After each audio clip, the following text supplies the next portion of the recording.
But the other one, which turned out to be the biggest blessing, my co-writer and I, Billy Crane, he's just the most phenomenal guitar player. Billy Crane is a great guitar player, songwriter.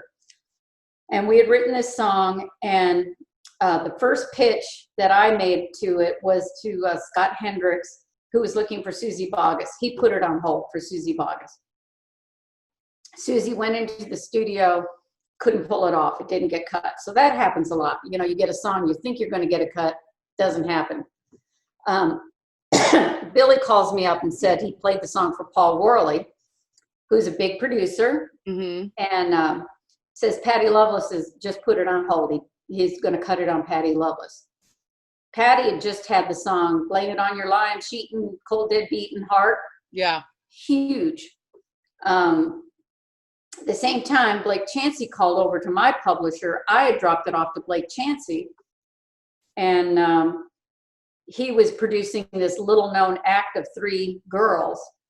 And he called over to Ree, my publisher, and said, hey, Sandy just dropped me off this song. I want to cut it on these girls I'm doing. And Ree said, well, Paul Worley just called and put it on hold for Patty Loveless, and they were both on the same label. So Blake said, oh, well, you know, obviously Blake's going to get, Paul's going to get first crack at it. He's president of the label. And so my co-writer and I were like, man, come on, Patty. So we get the call that Patty passed on it. So I called my husband up and I said, well, I got good news and bad news. Because, you know, Patty passed on it, but hey, Blake's going to cut it on this new group. Yeah. And so I'm thinking, okay, well, it's better than nothing. So I called my husband. I said, I got good news and bad news. He said, what's the bad news? And I said, well, Patty passed on Let Her Rip. He goes, what's the good news? I said, well, there's this new group that's going to cut it.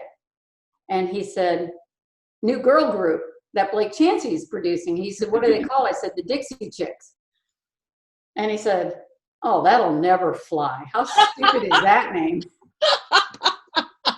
And so the Dixie Chicks cut it. Wow. And of course, that CD went on to be, you know, it wasn't a single, but it was a huge hit off the album. I mean, it actually charted because it was played so many times. That's awesome. And the CD went on to sell like 19 million copies. So that's my biggest hit, is that one. Wow. You know, it was never, everyone knows me as Let Her Rip.